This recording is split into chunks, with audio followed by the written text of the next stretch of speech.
حضرت بلال حبشی رضی اللہ تعالیٰ عنہ بیان فرماتے ہیں نبی پاک علیہ السلام کے مہمان آیا کرتے تھے تو بعض اوقات مجھے قرض لے کر بھی میزبانی کرنا پڑتی تھی حضور کے مہمانوں۔ ایک یہودی تھے، انہوں نے مجھ سے کہا، اس یہودی آدمی نے، کہ یار ادھر ادھر سے جو قرضہ لیتا ہے تو مجھ سے لے لیا کر۔ کہتے اس نے قرضہ دیا، ایک وعدہ ہو گیا اتنے وقت کے بعد تمہیں پیسے دے دوں گا۔ ابھی وعدے میں 3 دن باقی تھے۔ حضور علیہ السلام مدینہ شریف کے ایک بازار سے گزر رہے تھے، سیدنا فاروق اعظم رضی اللہ تعالیٰ عنہ بھی پاک بارگاہ میں حاضر تھے۔ وہ یہودی آ گیا اور آ کے نبی پاک علیہ السلام سے مطالبہ کرنے لگا، وہ جناب بلال نے قرض لیا تھا واپس کریں، تو حضور نے فرمایا ابھی تو وعدے میں ٹائم ہے۔ کہنے لگا اب دے، اور اس نے بڑے سخت لفظ کہے، کہنے والے تو کیا ہی دیتے ہیں، سننے والے کمال کرتے۔ اس نے سخت جملے کہے۔ حضرت عمر نے تلوار پہ ہاتھ رکھ لیا، نبی کریم فرمانے لگے مسکرا کے، تو میں عمر جلدی نہ کر یار، یہ جو بے چینی ہے نا، بے قراری، آپ نہ لڑائی کر کے فتح نہیں حاصل کر سکتے، بحث کر کے فتح۔ آپ نے ایک بات کی، آپ کا مخالف 3 کرے گا، پھر آپ کو 6 کرنی پڑیں گی، پھر وہ 9 کر دے گا۔ اس نے ایک بات کی، آپ چپ رہے، اس نے 2 کی، آپ چپ ہے، 3 کی چپ ہے، 4 کی، آخر میں وہ کہے گا اوے تو میں نے پاگل سمجھ دے، اب وہ بولدا کیوں نہیں؟ تو چپ رہ کے تو سامنے والے کو پاگل بھی کیا جا سکتا ہے۔ حضور فرمانے لگے عمر جلدی نہ کر یار، ٹھہر جا۔ حضور فرمانے لگے عمر اس طرح کر، فلاں جگہ پہ کھجوریں پڑی ہیں، اسے وہاں لے جا اور تول تول کے دے کھجوریں۔ حضرت عمر کہتے ہیں میں انہیں ساتھ لے گیا، مجھے ذرا غصہ تھا، وہ نہ مجھ سے تھوڑی تھوڑی باتیں پوچھنے لگا، تو میں کھجوریں دے رہا ہوں، میں توجہ نہیں کر رہا۔ کہنے لگا عمر یار مجھ پہ جلدی نہ کر، میری بات تو سن۔ میں نے کہا بولے؟ کہنے لگا میں عام آدمی نہیں ہوں، تو رات کا عالم ہوں۔ عمر کہتے ہیں میں نے آنکھ کھولی، میں نے کیا مطلب؟ کہنے لگا میں نے جان بوجھ کے قرضہ دیا تھا، اور وقت سے پہلے جان بوجھ کر میں نے مطالبہ کیا، سخت بات بھی جان بوجھ کے کی۔ کہنے لگا میں نے اللہ کے آخری نبی علیہ السلام کی جتنی صفات تورات میں پڑھی تھی وہ ساری نبی پاک میں پائی جاتی ہے۔ ایک صفت میں نے تورات میں یہ پڑھی تھی کہ جیسے جیسے کوئی جہالت کرتا جائے گا ویسے ویسے نبی پاک کا علم بڑھتا جائے گا، حوصلہ بڑھتا جائے گا، سرکار درگزر کرتے جائیں گے۔ عمر ساری شانیں دیکھ لی تھی، یہ برداشت والی شان بھی دیکھ لی ہے۔ حضرت عمر سے وہ کہنے لگے اب اس طرح کریں، مجھے ساتھ لے جائیں، نبی پاک سے معافی بھی لے کے دے دے اور حضور کا کلمہ بھی پڑھوا دے۔ جن لوگوں کے دل نرم ہوتے ہیں، جن کو ترس زیادہ آتا ہے، مخلوق کے حق میں جن کے مزاج میں نرمی ہوتی ہے، جو دوسروں کے لیے رحمت کے اور کرم کے جذبات رکھتے ہیں، وہ لوگ بھی اللہ کو بڑے پسند ہیں۔ نبی پاک سید عالم صلی اللہ تعالی علیہ وسلم نے 2 جملوں میں بات ختم کر دی، 2 جملوں میں فرمایا تم زمین والوں پہ رحم کرو، اللہ تم پہ رحم فرمائے گا۔ لیکن اگر تمہارے دل کے اندر جذبات رحمت کے نہیں ہوں گے، ایسا کہ معاشرے میں دیکھا جا رہا ہے، کوئی نہ کوئی درندگی کی خبر روز پڑھنے کو مل جاتی ہے، اتنا سخت بھی کوئی انسان ہوتا ہے کہ وہ دوسرے کو قتل ہی کر ڈالے، مار ہی ڈالے وہ کسی کو، کس طرح سے اس کا ہاتھ کانپتا نہیں، دل لرزتا نہیں، آنکھیں اس کی پریشان نہیں، بندہ ہی مار دیا اس نے۔ اور کتنا وہ سخت ہو گیا ہے جس نے دوسروں کے بچوں کے گلوں میں زہر اتار دیا، یہاں تک کہ دوائی تک نقلی بیچنی شروع کر دی، یہاں تک کہ لوگوں نے ملاوٹ کر کے لوگوں کے گھر اجاڑنے شروع کر دیے۔ اتنی بھی سختی ہوتی ہے، کیا کبھی کسی کے گھر کی روشنی چھین کر بھی اپنے گھر میں اجالا ہو سکتا ہے؟ لیکن لوگ سخت گیر سے سخت گیر ہوتے چلے جا رہے ہیں۔ یاد رکھیں جب انسان کے دل میں نرمی کے جذبات ہوتے ہیں تو پھر اللہ بھی اس کے اوپر رحمت فرماتا ہے۔ حضرت اقرا بن حابس رضی اللہ تعالیٰ عنہ سے ابھی ہے، وہ فرماتے ہیں کہ میں نبی پاک صلی اللہ علیہ وسلم کی خدمت عالی مرتبت میں حاضر ہوا تو حضور بچوں کے ساتھ پیار کر رہے تھے، بڑا مصروف وقت ہے نبی پاک صلی اللہ علیہ وسلم، بڑی مصروفیت ہے صبح سے شام تک، شام سے صبح تک۔ ایک لمحہ بھی محبوب پاک کے پاس ایسا نہیں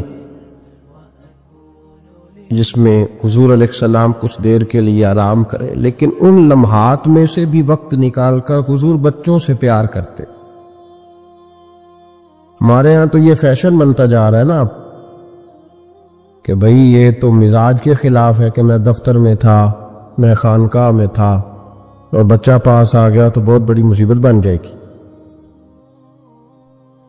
حضرت اقرا بن حابس رضی اللہ تعالیٰ عنہ کہتے ہیں نبی پاک علیہ السلام بچوں سے محبت کر رہے تھے، میں پاس بیٹھا تھا تو میرے دل میں عجیب سے خیالات آ رہے تھے۔ میں نے کہہ ہی دیا یا رسول اللہ صلی اللہ علیہ وسلم میرے بھی بچے ہیں، پر میں نے تو کبھی ان کے ساتھ یہ رویہ نہیں کیا، میرے بھی بچے ہیں، میں نے کبھی انہیں اتنا وقت نہیں دیا، ان کے پاس کبھی اس طرح میں نہیں بیٹھا۔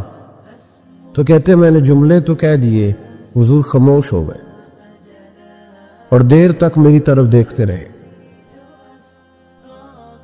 اور پھر میرے محبوب نے دو مختصر جملے کہے اور میرے ذہن کی ساری سوچوں کو ہی بدل دیا۔ نبی پاک علیہ السلام نے فرمایا بھائی تو بچوں سے پیار نہیں کرتا؟ یا رسول اللہ اس طرح میں وقت نہیں دیتا۔ تو نبی پاک نے فرمایا اگر اللہ نے تیرے دل سے رحمت کھینچ لی ہے تو بتا پھر میں کیا کروں؟ پھر تیرے دل میں رحمت ہی نہیں، تجھے پیار ہی نہیں آتا، تجھے ترس ہی نہیں آتا، تو کسی کے حق میں نرم ہوتا ہی نہیں۔ رویوں کی سختی، انسانوں کی بھیڑ میں انسان ملنا مشکل ہو گیا۔ وہ جو پیار کی بولی بولے، وہ جو کسی کے دکھ کو اپنا دکھ جانے، اور وہ جو بے لوث کسی کے کام آنا پسند کرے، وہ لوگ ڈھونڈنے سے ملتے ہیں۔ بھائی جب تو رحمت کرے گا تو عرش کا مالک تیرے حق میں رحمت کے فیصلے فرمائے گا۔ اور مومن کی شان قرآن پاک نے یہ بیان کی کہ اشداء علی الکفار، وہ کافر پہ سخت ہوتا ہے، رحماء بینہم، آپس میں تو بڑے رحیم ہوتے ہیں مومن، ان کے دلوں میں رحمت ہوتی ہے۔ بخاری شریف میں نبی پاک علیہ السلام نے ارشاد فرمایا، سرکار فرماتے ہیں کہ ایک بندے نے نیک تھا لیکن اس نے ایک بلی کو باندھ دیا، پانی نہیں پلایا، کھانا نہیں دیا، بلی مر گئی، فرمایا اس کے باوجود نیکیوں کے اللہ نے اسے جہنم میں ڈال دیا۔ ایک فاحشہ عورت ہے، توجہ ہے میری بات پر، ادھر دیکھیے گا ذرا، ایک بہت گناہ کرنے والی بیوی ہے، وہ گزر رہی ہے، کتے کا چھوٹا سا بچہ پیاسا ہے۔ مدینے والے محبوب علیہ السلام، میں کہتا ہوں اس کی اتنی خوش قسمتی تھوڑی ہے کہ میرے نبی نے اس کا ذکر کر دیا ہے، اس سے بھی بڑی کوئی خوش قسمتی ہوگی۔ محبوب پاک علیہ السلام ارشاد فرماتے ہیں کہ وہ عورت گزر رہی تھی تو کنویں کے کنارے سخت گرمی کے موسم میں کتے کا بچہ پیاسا۔ لوگ یہاں بلا وجہ الجھ جاتے ہیں، کہتے ہیں ساری زندگی انسان گناہ کرے اور کتے کے بچے کو پانی پلائے تو بخشا جائے۔ او بھائی مطلب یہ نہیں کہ وہ کتے کا بچہ تھا، مطلب یہ تھا کہ اس کے دل میں اللہ نے، اس کے سینے میں اللہ نے رحمت والا دل پیدا فرمایا تھا۔ اور انسان کی نہیں، وَلَٰكِن يَنظُرُ إِلَىٰ قُلُوبِكُمْ، رب جب دیکھتا ہے تو وہ دل دیکھتا ہے، تو اس کے سینے میں جو دل تھا وہ رحمت والا تھا، سخت گیر نہیں۔ کتے کا بچہ پیاسا، کنویں کے کنارے، گرمی بڑی سخت، گزرنے جاتے لوگ، اپنا بچہ اسی کے آگے، اور جس کو دکان پہ رکھا ہے اس کو کہا پیسے نہیں لینے، پکڑ سائیکل، لا سودا، جلدی جا، دھوپ ہے تو پھر کیا ہوا، تو نے میرے سے 8,500 پورا نہیں لینا۔ اپنا بچہ چھپا کے رکھا ہے، گزر رہی ہے، بچہ دیکھ لیا، کتے کا بچہ پیاسا، لکڑی کے جوتے اس خاتون نے پہنے تھے، اس نے اپنے دوپٹے کو پھاڑ کے 2 حصوں میں کیا، اور پھر اس نے وہ اپنا جوتا لکڑی کا کنویں کے اندر لٹکایا، اور پانی نکال کے تو یوں کر کے جب وہ بچے کے منہ میں اڈیل رہی تھی تو عرش کا مالک راضی ہو رہا تھا، اس کو پیدا کرنے والا رب راضی ہو رہا تھا۔ اور میرے حبیب فرماتے ہیں چند قطرے اس بی پی نے اس کے منہ میں پانی کے کیا انڈیلے، خدا کی رحمت کو جوش آیا۔ فرمایا فرشتوں اس کے غلام والی لسٹ ساری پھاڑ دو، میں نے اسے جنت دینے کا فیصلہ فرما لیا ہے۔ عزیزو یاد رکھیں، محمود غزنوی رحمت اللہ تعالی علیہ سے کسی نے کہا تھا کہ آپ شروع سے ہی رئیس اعظم ہیں؟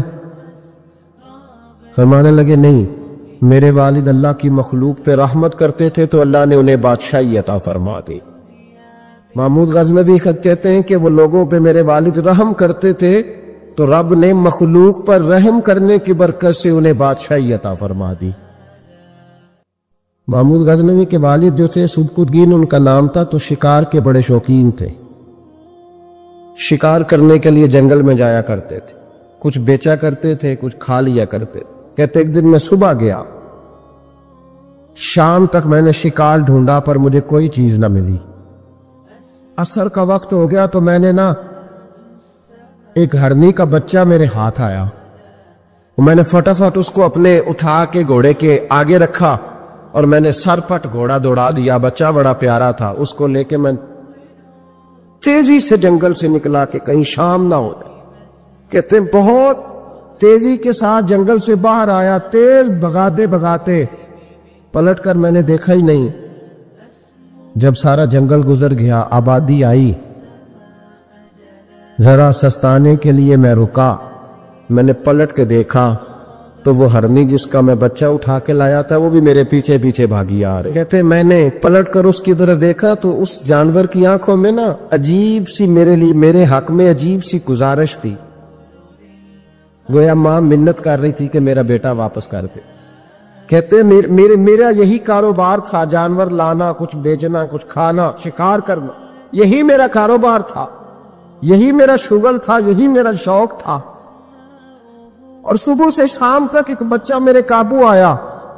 سبکتگین کہتے ہیں کہ اس ماں کی آنکھوں میں عجیب سا، یہاں تو ہمارے دیہاتی ماحول میں آج بھی یہ رسم پائی جاتی ہے، ناراض ہو گئی اماں، ساری رات وہ بیدار رہی، بچے پالے اس نے، تو سسر صاحب کہتے ہیں پکڑ لو بچے، بھگا دو اس کو، اللہ سے ڈر نہ، تو بچوں کو ماں سے جدا کر رہا ہے، سوچا ہی نہیں، رکھ لو بیٹا اور بیٹی اور اس کو چلتا کرو، خود ہی تڑپے کی تو آ جائے گی۔ محمود غزنوی کے والد کہتے ہیں اس ماں کی آنکھوں میں نے جب وہ تجسس دیکھا تو ایک منٹ میں نے فیصلہ کیا۔ کہتے ہیں بچہ میں نے زمین پہ چھوڑا اور بچہ دوڑ کے ماں کے پاس چلا گیا۔ ماں نے اسے لے کے ٹانگوں میں اس کو چوما، اس سے پیار کیا، ہرنی پیار کرنے لگی۔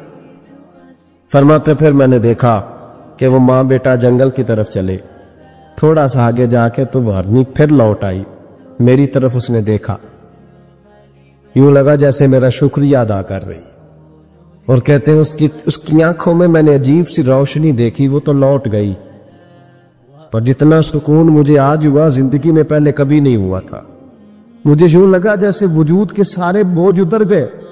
میں گھر گیا، وضو کی اور عشاء کی نماز کی نیت، عصر مغرب تو رستے میں ہو گئی، عشاء کی نماز پڑھی تو اتنا لطف سجدے میں آیا جتنا پہلے کبھی نہیں آیا تھا۔ کہتے ہیں اسی وضو میں، عشاء کے وضو میں سو گیا، میری آنکھ لگی تھی کہ مجھے مدینے والے رسول کا دیدار نصیب ہو گیا۔ محبوب پاک علیہ السلام میری خواب میں آئے اور حضور نے فرمایا تو نے آج اللہ کی مخلوق پہ رحم کیا ہے تو رب نے تجھے اپنی مخلوق کا سربراہ بنانے کا فیصلہ فرما لیا ہے، اب بادشاہیاں تیرے ہاتھ میں آئیں، اب تو بادشاہ بنے گا اور اللہ کی مخلوق کو آگے لے کر کے چلے گا، ان کی رہنمائی اور پیشوائی تو کرے گا۔ ایک خاتون کے لیے میں ہمیشہ دعا کرتا ہوں،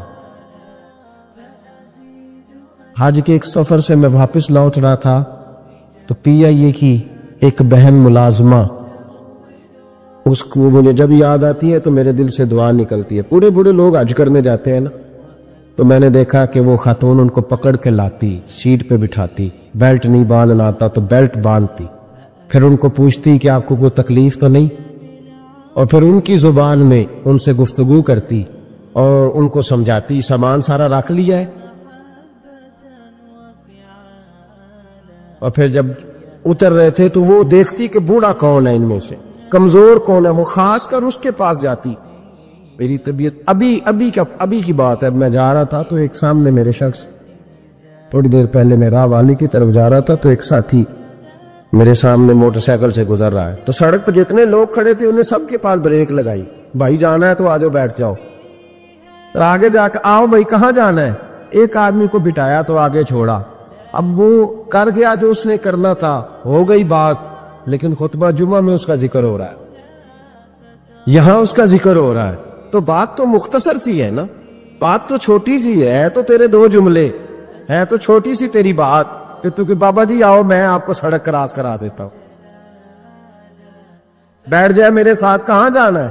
وہ اتنی لمبی بات نہیں بھائی، لیکن شرط یہ ہے کہ تیری طبیعت میں نرمی ہو، شرط یہ ہے کہ تجھے اللہ کی مخلوق سے پیار ہو، تو ان پہ ترس کھائے، تو ان کے لیے توجہ کے جذبات رکھے، تو تھوڑا سا ان کے ساتھ رویہ اپنا ٹھیک کرے. امام غزالی رحمت اللہ تعالی علیہ طریقت میں، تصوف میں، منطق میں، فلسفے میں، حدیث میں، تفسیر میں، ہر جگہ امت کی رہنمائی کرنے والی شخصیت. امام غزالی رحمت اللہ علیہ وصال کر گئے. ایک آدمی آپ سے بڑی محبت کرتا تھا، وہ کہتا مجھے امام صاحب خواب میں ملے. تو میں نے کہا حضور انتقال کے بعد آپ پہ کیا گزری؟ تو فرمانے لگے میں نے اپنے رب کو بڑا ہی کریم پایا ہے، میں نے اپنے مالک کو بڑا ہی مہربان پایا ہے، وہ بڑا معاف کرنے والا ہے. تو فرمانے لگے، میں نے عرض کی کہ حضور آپ نے دین کی نوکری بڑی کی، خدمت بڑی کی، کتابیں لکھی، درس، تدریس، واعظ، نصیحت، تبلیغ، بڑا کچھ کیا، اس سبب سے اللہ نے آپ کو معاف کیا. تو امام غزالی فرمانے لگے نہیں بھائی، سبب تو کوئی اور چیز بنی ہے. کہ وہ کیا؟ تو امام صاحب فرمانے لگے میں ایک دن تحریر لکھ رہا تھا تو اپنا قلم میں نے سیاہی میں ڈبویا، گرمی بڑی شدید تھی، جب اس قلم کو میں لکھنے کے لیے اٹھا رہا تھا نا تو ایک مکھی آ کے بیٹھ گئی اور وہ سیاہی چوسنے لگی. میرے دل میں خیال آیا بیچاری پیاسی ہے، چلو اچھے طریقے سے چوس لینا، اس کی گرمی تھوڑی ٹھنڈی ہو جائے تو میں دوبارہ سے سیاہی لگا لوں گا. فرماتے میں نے اسے وہ موقع دیا، اس نے اچھے طریقے سے اس سیاہی کو پی لیا، وہ تو اڑ گئی، بات ختم ہو گئی، میں بھول گیا، کبھی یاد ہی نہیں آیا. فرماتے ہیں جب میرا حساب ہونے لگا تو مالک کونین نے پوچھا غزالی وہ جو مکھی پہ رحم کیا تھا تو تیرا اس سے کیا لالچ تھا؟ کیا لالچ تھا؟ نہ تو اس کا کوئی ووٹ بینک تھا، نہ تیرے کام آ سکتی تھی، نہ وہ کوئی ڈیوٹی کر سکتی تھی، نہ تیرے کوئی وہ تیری تعریف کر سکتی. اس بے زبان سے کی کیا لالچ تھا؟ کیوں موقع دیا؟ تو امام غزالی فرمانے لگے مولا تیری مخلوق سمجھ کے، اللہ تیری مخلوق سمجھ کے. تو رب کریم نے فرمایا تو میری مخلوق پہ رحم کرے تو میں تیرے اوپر رحم نہ کروں؟ کھول دو جنت کے دروازے، میں نے غزالی کو بے حساب جنت عطا فرما دی. اللہ تعالیٰ نے انسان کے ساتھ آزمائشیں رکھی ہیں، جس طرح اللہ تعالیٰ کی طرف سے ملنے والی نعمتوں کو قبول کرتا ہے، اسی طرح اس کی طرف سے آنے والی آزمائشوں کو بھی کھلے دل سے اسے قبول کرنا چاہیے. اور یہ بات درست ہے کہ وَمَا أَصَابَكُم مِّن مُّصِيبَةٍ فَبِمَا كَسَبَتْ أَيْدِيكُمْ، انسان پر کچھ مصیبتیں وہ آتی ہیں جو اس کے ہاتھوں کے کسب کی وجہ سے آتی ہیں. بہت ساری قوموں پر عذاب اس لیے آئے کہ انہوں نے بعض گناہ کیے تھے، لیکن یہ یاد رکھیے گا کہ عذاب ہمیشہ گناہوں کی وجہ سے نہیں آتے، تکلیفیں ہمیشہ گناہوں کی وجہ سے نہیں آتی. انسان دکھوں میں، مشکلات میں صرف اپنی غلطیوں کی وجہ سے نہیں الجھتا، بلکہ نبی پاک علیہ السلام نے فرمایا ہے اللہ تعالیٰ کسی بندے کو کوئی درجہ دینا چاہتا ہے، اس کے اعمال اس طرح کے نہیں ہوتے کہ اسے درجہ دیا جائے، اللہ اسے کسی مشکل میں ڈال کے اس کے درجے کو بلند فرما دیتا ہے. بلندی درجات کے لیے، قرب الہی کے لیے اللہ تبارک و تعالی کی بارگاہ کی معرفت کے لیے بھی مصائب آتے ہیں۔ آپ دیکھیے نا، نبی پاک صلی اللہ تعالی علیہ وسلم نے فرمایا سب سے زیادہ تکلیفیں انبیاء پہ آتی ہیں، اور فرمایا میں اللہ کا محبوب ہوں، انبیاء کا سردار ہوں، میرے اوپر سب سے زیادہ تکلیفیں آئی ہیں، آزمائشیں آ جاتی ہیں، اور رب فرماتا ہے وَلَنَبْلُوَنَّكُمْ بِشَيْءٍ مِّنَ الْخَوْفِ وَالْجُوعِ، ہم ضرور تمہیں آزمائیں گے کچھ خوف کے ساتھ، کچھ بھوک کے ساتھ، وَنَقْصٍ مِّنَ الْأَمْوَالِ وَالْأَنفُسِ وَالثَّمَرَاتِ، ضرور تمہیں آزمائیں گے پھلوں کی اور جانوں کی کمی کے ساتھ۔ اگر تم اس میں ثابت قدم رہے، شکوے نہ کیے، اپنے رب کی رضا پہ تم راضی رہے، تو وَبَشِّرِ الصَّابِرِينَ، اے محبوب پھر جو میری رضا پہ صبر کرے انہیں میری جنت کی خوشخبری بھی عطا فرما دے۔ ہم تمہیں ضرور آزمائیں گے، خوف بھی، بھوک بھی، مالوں اور جانوں کی کمی بھی۔ مومن کی یہ شان ہوتی ہے کہ وہ کسی بھی موقع پر اپنے رب سے شکوہ نہیں کرتا، کسی بھی حال میں اپنے رب کی شکایت نہیں کرتا۔ نبی کریم علیہ السلام نے فرمایا اگر اللہ تعالیٰ کسی بندے کو بیمار کرے اور پھر اس بیماری پر وہ صبر کرے اور آنے والوں سے رب کا شکوہ نہ کرے، تو فرمایا اللہ تعالیٰ نے جو گوشت اسے دیا ہوتا ہے اس سے بہتر گوشت اللہ اسے عطا کر دیتا ہے۔ اگر اللہ تعالیٰ کی حکمت غالب ہو اور تقاضا اس بیماری میں اس بندے کے انتقال کے کر جانے کا ہو، تو فرمایا پھر اللہ تعالیٰ اسے شہادت کا درجہ عطا فرما دیتا۔ آزمائشیں آ جاتی ہیں، انسان پر مصائب آ جاتے ہیں، دکھ آ جاتے ہیں، تکلیفوں کا سامنا بندے کو کرنا پڑ جاتا ہے۔ اب یہ کہ اس میں اپنے دل کو، اپنی روح کو قرار دیا جائے، اپنے آپ کو اللہ کی رضا پہ کھڑا کیا جائے اور ان حوادث کا مقابلہ کیا جائے، ان چیزوں کو دیکھا جائے اور یہ غور کیا جائے کہ میرا رب اگر اسی بات میں راضی ہے تو یقیناً اس میں اللہ کی کوئی خاص حکمت ہوگی۔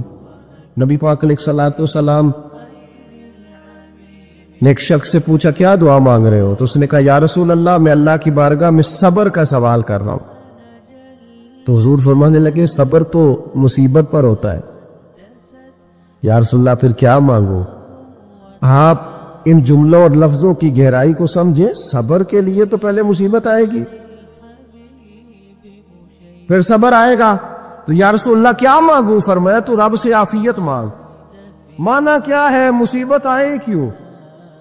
اللہ تجھے اپنی حفاظت کے حصار میں لے لے، وہ وقت ہی کیوں آئے کہ جب تیری طبیعت الجھ جائے، جب تو پریشان ہو جائے، جب تو اللہ سے عافیت مانگنا۔ جب تو عافیت مانگے گا تو اگر کبھی مشکل آئے گی بھی نہ، تو خدا پھر اپنے فضل سے مشکل سے نکلنے میں رستہ بھی بڑی جلدی عطا فرمائے گا۔ ہمارا یہ مزاج بن گیا ہے کہ ہم اپنے حق میں ایسی چیزوں کا سوال کر رہے ہوتے ہیں جو کئی دفعہ ہمیں مل جائیں تو ہمارا نقصان کرے۔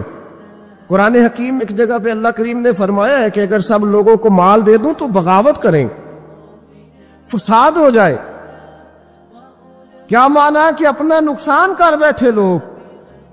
ہم اپنے مالک کی بارگاہ میں بعض ایسی چیزوں کے سوالی ہیں کہ جو ہمارے لیے ٹھیک نہیں ہے، ہمیں اس کے کرم پر چھوڑنا ہے۔ یاد رکھنا جب قومیں مادہ پرست ہو جاتی ہیں نا، جب وہ ہر چیز کو پیسے میں تولتی ہیں اور پہلے اپنا نفع دیکھتی ہیں، پھر وہ معاشرہ انسانوں کا معاشرہ نہیں رہتا، وہ تاجروں کا معاشرہ ہوتا ہے۔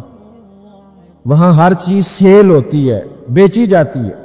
دوستو، قلبی طور پر جب دلوں میں گنجائش ہوتی ہے، جب ہمارے دلوں میں وسعت ہوتی ہے، جب ہمیں پیار کرنا آتا ہے، 2 آدمیوں کا کھانا 3 آدمی کھا سکتے ہیں، شرط یہ ہے کہ وہ تیسرے کو بٹھانے کی وسعت رکھتے ہوں۔ 4 آدمیوں کا کھانا 5 آدمی کھا سکتے ہیں، شرط یہ ہے کہ ان کے دلوں میں گنجائش موجود ہو۔ یاد رکھنا، ایک چھت کے نیچے ایک ہی گھر کے اندر 4-5 خاندان گزارا کر سکتے ہیں، شرط یہ ہے کہ ان کے دلوں میں گنجائش موجود، وہ شرط یہ ہے کہ وہ قلبی کیفیات وہی رکھتے۔ لیکن ہمیں نا کچھ مست سا کر دیا گیا ہے اپنی اپنی دنیا داری میں، کچھ محب سے ہے، کچھ اس طرح کا ماحول بنا دیا گیا، مجھے کیا لینے دے مجھے، مذہبی لوگ بھی اتنے لاکھ کی محفل نعت، اتنے لاکھ کا عرس، اتنے لاکھ کی فلانی شے۔ اور خدا کے بندو، کچھ دیر کے لیے چھوڑ لو، کچھ دیر کے لیے مہربانی کر لو اور دیکھو تو صحیح ضرورت کس چیز کی زیادہ ہے۔ چلو کوئی تو گنجائش پیدا کرو زندگی میں، کہیں کسی ایک چیز کو روک لو۔ مستحب کا اور واجب کا فرق ہی نہیں سمجھتے۔ اقبال کہنے لگے، یہ کسی شوخ نے لکھ دیا یہ جملہ محراب مسجد پر کہ یہ ناداں گر پڑے سجدے میں جب وقت قیام آیا۔ وقت تو قیام کا تھا، تم سجدوں میں ہو، اٹھنے کا ٹائم تھا، لوگوں کی مدد کرنے کا وقت تھا، اور تم ابھی بھی اپنے ختمات شریف میں الجھے ہوئے ہو۔ کل 10واں چہلم مستحب ہے، 2 آدمی بیٹھ کے ختم دلا لیں ہو جاتا ہے۔ یہ باقی کا لاکھوں روپے کا مال ان جگہوں پہ پہنچایا جائے جہاں ضرورت ہے۔ محفل نعت آپ کے محلے کا نوجوان بھی نعت پڑھ سکتا ہے، مقامی خطیب کو بھی تقریر آتی ہے، ہر جمعے کرتا ہے، اور بڑے کام ہے کرنے والے، لیکن وہ بس ٹھیک ہے، ہم جہاں لگ گئے وہاں سے ہلنے کو تیار ہی نہیں، ایک مخصوص سا مزاج بنا لیا، اس سے باہر آنا ہی نہیں چاہتے، پسند ہی نہیں کرتے۔ تو اپنی زندگی کے اندر وسعت پیدا کرے، اپنے دل میں وسعت پیدا کرے۔ قحط حضرت عمر کے زمانے میں بھی آ گیا تھا، بڑی مشکلات کا سامنا کرنا پڑا۔ تو ان مصائب میں انسان کو تھوڑا سا پہلے تو ہمت کرنی ہے، پھر اس میں کرنے کا جو کام ہے وہ یہ ہے کہ سب سے پہلا کام تو یہ ہے کہ اپنے رب کی بارگاہ میں کھل کے دعا مانگی جائے، اللہ تبارک و تعالیٰ کے حضور التجائیں کی جائیں، دعائیں کی جائیں، رب کریم کو منایا جائے۔ حضرت عمر فاروق رضی اللہ تعالیٰ عنہ کے زمانے میں جب قحط آیا تھا تو حضرت عمر نبی پاک علیہ السلام کے چچا کو حضرت عباس رضی اللہ تعالیٰ عنہ کو لے کے میدان میں نکلے تھے، اور کیا خوبصورت لفظ انہوں نے ترتیب دیے تھے، عرض کرتے تھے مالک پہلے ہم تیری بارگاہ میں محبوب پاک کو لے کے آیا کرتے تھے، آج محبوب نے ظاہری وصال کیا ہے تو تیرے محبوب کے چچا کو لے کے آئے، تو اے اللہ تو مہربانی فرما، اپنے محبوب کے چچا کا صدقہ ہمیں بارش عطا فرما۔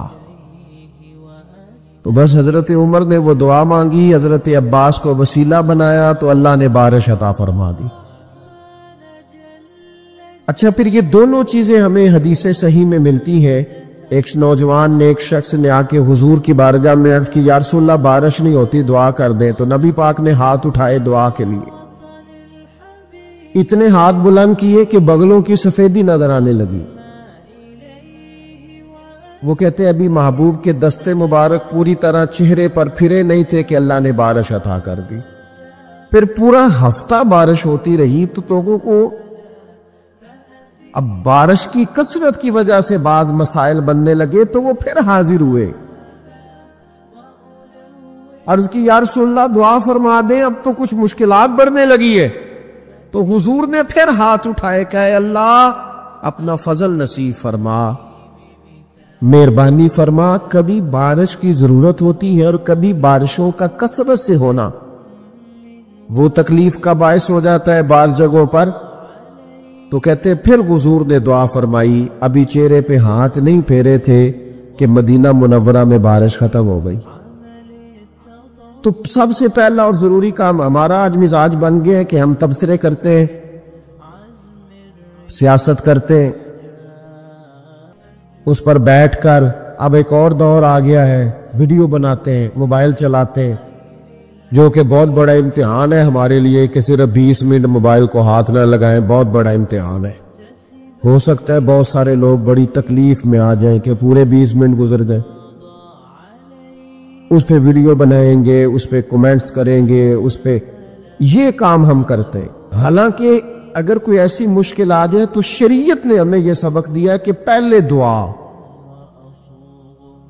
پہلے اللہ کی بارگاہ میں حاضری۔ اکبر الہ آبادی نے کہا تھا کہ مصیبت میں بھی اب یاد خدا ہم کو نہیں آتی، دعا منہ سے نہ نکلی، جیبوں سے عرضیاں ہی نکلی۔ ہم محکموں میں درخواستیں دیتے ہیں لیکن دعا کی طرف بڑھتے، بڑا خوبصورت کام ہے۔ سب سے پہلے تو یہ کریں کہ وہ جو ہمارے بھائی تکلیف میں ہیں، مجبوری میں ہیں، ان کے لیے اپنے رب کی بارگاہ میں عرض کریں کہ مالک، قدرتوں کا مالک تو تو ہے، ہر چیز تو تیرے دست کرم میں ہے، اور تو کریم اتنا ہے کہ بندوں پہ تو غضب نہیں زیادہ فرماتا، رحمت ہی زیادہ فرماتا ہے، اور تیری رحمت تیرے غضب پر غلبہ رکھتی ہے، اس لیے مالک تو کرم فرما، اور یہ جو لوگ ہیں تو انہیں اپنے فضل سے ہی آسانی عطا فرما تاکہ اس مشکل سے نکل آئیں۔